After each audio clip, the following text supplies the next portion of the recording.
2 दिन से आसमान पर काले बादल छाए हुए थे और छोटा उस्मान बाहर खेलने के लिए तरस रहा था।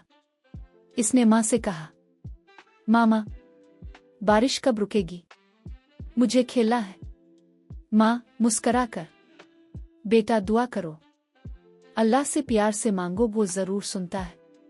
उस्मान ने खिड़की के सामने खड़े होकर हाथ उठाए, आसमान की तरफ देखा और छोटे छोटे अल्फाज में दुआ मांगी, अल्लाह जी, बस थोड़ी देर के लिए बारिश रोक दे, मैं खेलना चाहता हूँ। कुछ लम्हों बाद बारिश हल्की हुई, बादल छटे और सूरज की हल्की रोशनी उस्मान के चेहरे पर चमकने लगी।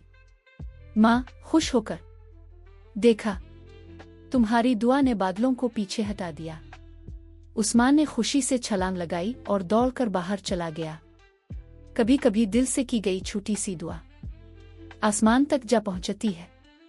क्या आपने कभी ऐसी कोई दुआ मांगी है जो फौरन पूरी हो गई हो? कमेंट में जरूर बताएं।